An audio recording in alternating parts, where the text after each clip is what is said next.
Olá, hoje nós vamos falar sobre o tema Volte a Sonhar, a importância dos sonhos em nossa vida, como nós somos movidos e motivados, muitas vezes por aquilo que nós sonhamos, por aquilo que em algum tempo foi uma promessa da parte de Deus para a nossa vida, mas que com as dificuldades, com as lutas, com os problemas que encontramos pelo caminho, muitas vezes nos esquecemos ou deixamos de sonhar. Por isso nós precisamos entender a importância do sonho nas nossas vidas. Uma pessoa que perdeu a capacidade de sonhar, ela pode ter perdido também suas metas e objetivos para alcançar. E isso enfraquece a sua força e a sua motivação para a vida, para prosseguir em frente.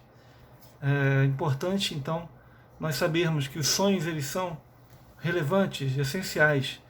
Eles vão, de alguma forma, definir a nossa existência.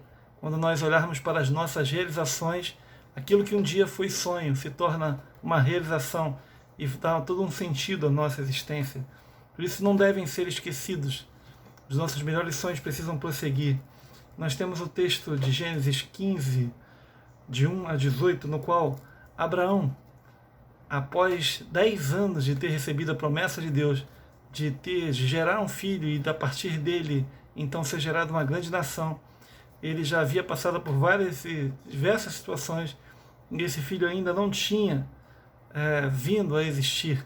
Então a gente vê aqui a passagem no texto bíblico de Gênesis 15, de 1 a 18, na NVI, a nova versão internacional. Depois dessas coisas o Senhor falou a Abraão numa visão: não tenha medo, Abraão, eu sou o seu escudo, grande será a sua recompensa. Mas Abraão perguntou: ó soberano, que me darás se continuo sem filhos? E o herdeiro do que possui é Eliezer de Damasco, servo. E acrescentou: tu não me deste filho algum, um servo da minha casa será meu herdeiro. Então o Senhor deu-lhe a seguinte resposta: seu herdeiro não será esse, um filho gerado por você mesmo será o seu herdeiro. E levando-o para fora da tenda, disse-lhe: olhe para o céu e conte as estrelas, se é que pode contá-las. E prosseguiu: assim será a sua descendência.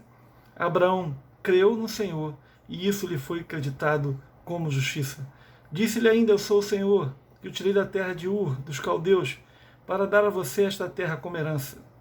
Perguntou Abraão: ó soberano, como posso saber que tomarei posse dela? Respondeu-lhe o Senhor: traga-me uma novilha, uma cabra, um carneiro com 3 anos de vida, e também uma rolinha e um pombinho.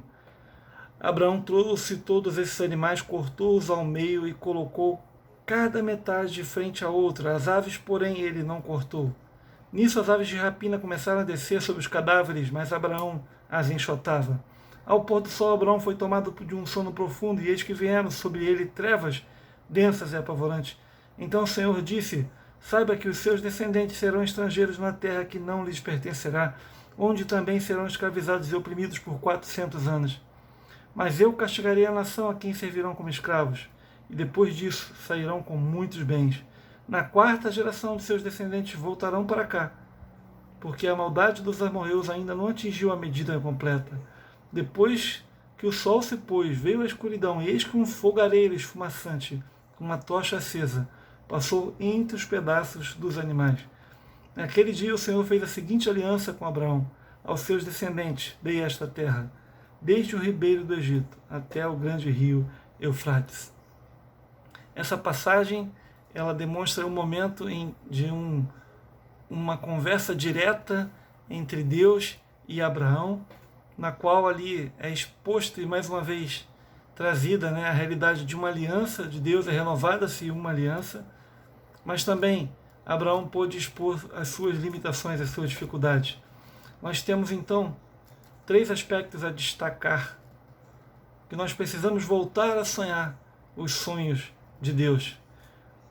Deus ele esclarece a Abraão que ele não precisa ter medo e demonstra que o sonho ainda estava de pé, mas pode ser que por conta das situações que ele tinha vivido, ele pensou que de alguma forma todos esses sonhos estavam perdidos.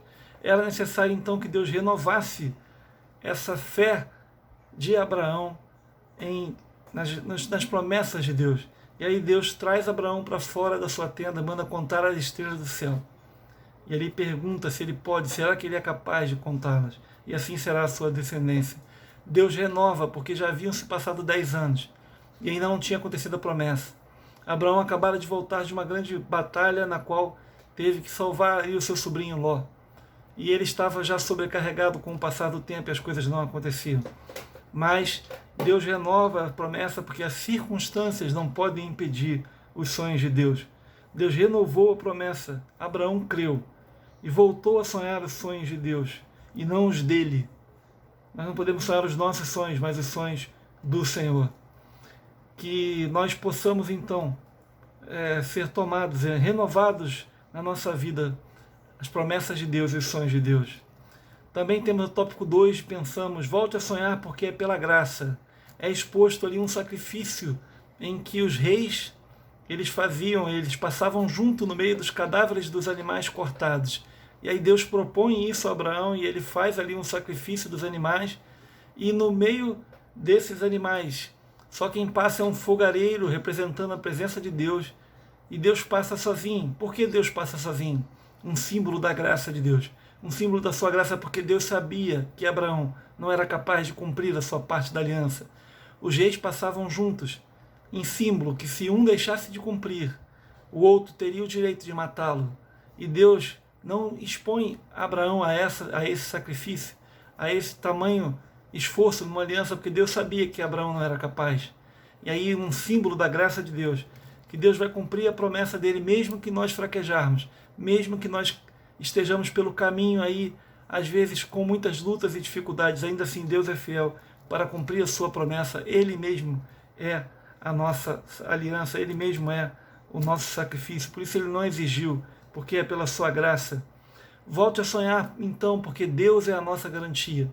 Ele é quem garante que nós vamos conseguir. Foi Ele que deu a promessa e Ele mesmo é aquele que vai ser o garantidor da sua aliança, do cumprimento da sua palavra. Naquele dia o Senhor fez a seguinte aliança com Abraão: aos seus descendentes dei esta terra, desde o ribeiro do Egito até o grande rio Eufrates. Abraão tinha dúvida, Deus é enfático e afirma: dei no pretérito perfeito, no tempo de Deus, tudo isso já está cumprido. E nós precisamos entender que Deus é a nossa garantia e cultivar essa cultura da certeza e da fé. Abraão creu e se entregou.